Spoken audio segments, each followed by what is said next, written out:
before we drain it, one important thing I like to do is ensure that the fill plug, that I can get to it without actually stripping it out, because if I have issues with the fill plug and it's too worn or stripped, then I'll have to take this into a mechanic to deal with it. And if I've already drained all the fluid out, then I'm gonna have to get it towed. So seeing right here, this down in this area is the drain plug. You can see it right there. I'm gonna give you a little closer shot. And that's what you're looking for the fill plug as you reach down with an extension and loosen it. You'll need to remove this brush guard down here and take out several screws. We have screws up there and then several screws. They're easy to see. You'll be able to see where your screws are to be able to slide this thing off. Remove that little brush guard. It was rather easy. It only took like about 5 minutes. And now we can expose this leveling view area that we're going to remove once we have drained all the oil. And that'll tell us if we're too full or if we need to add more. So now we're going to drain it. Here is the drain plug. I'm going to place a drip pan and drain the transmission fluid. All right, now here's the drain plug. I'm going to loosen it with a crescent wrench, and it's real easy to loosen. Sometimes it could be hard, but this one happened to be rather easy. With transmission fluid, I like to be able to figure out exactly how much I removed, so when I fill it, I know how much to put in, so I don't overfill. Sometimes I use a drain pan, but sometimes if you're really tricky, you can use, I got a gallon jug, and I'm gonna use this to collect it, and it's also gonna be able to help me understand how much oil I've just removed. So you gotta be tricky as you do this.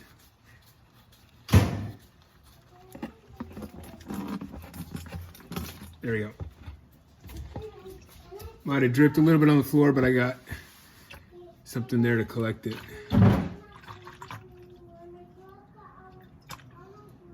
And we just let it drain.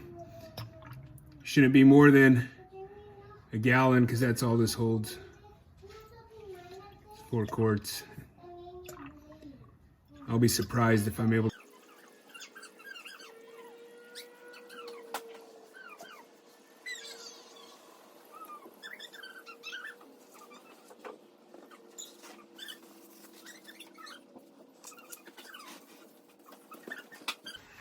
All right, let me show you the drain plug right here.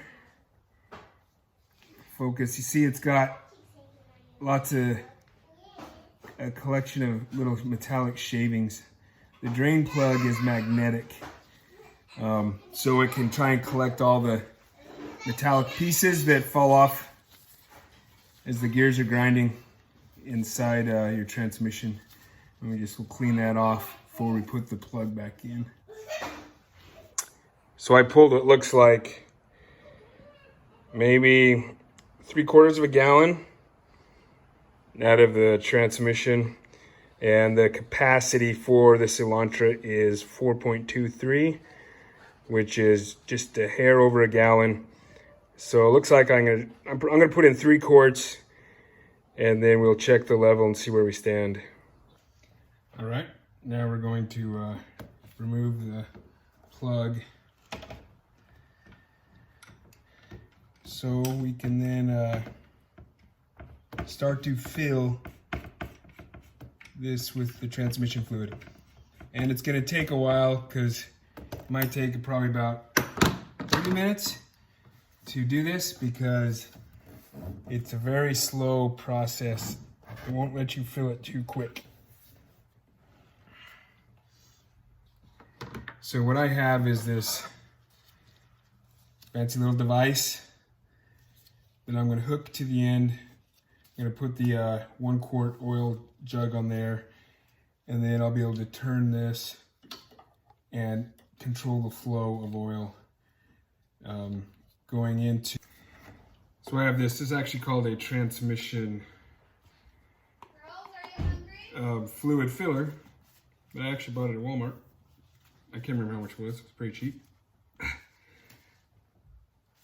And then I'm going to be able to control the flow through here. So right here it's turned off, twist to allow the flow to increase or decrease. I'll find the right setting and then be able to slowly fill this.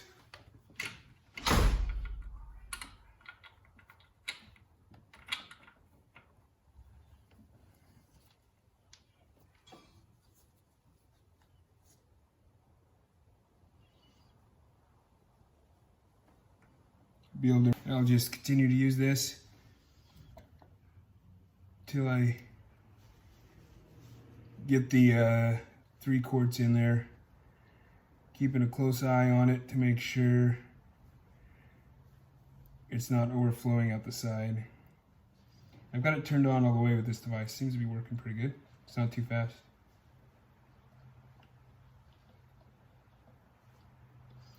You can see how this fluid is nice and red compared to the brown stuff we just pulled out.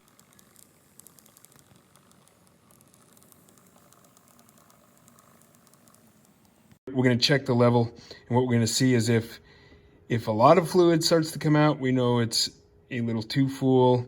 If nothing's coming out, we need a little more.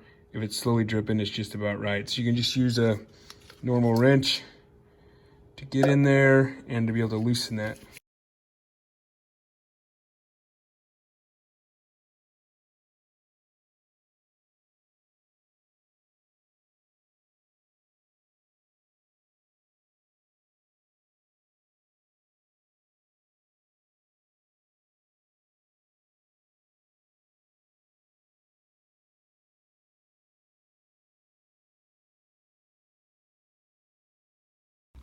This last part towards the end of the video, I added if you want to review.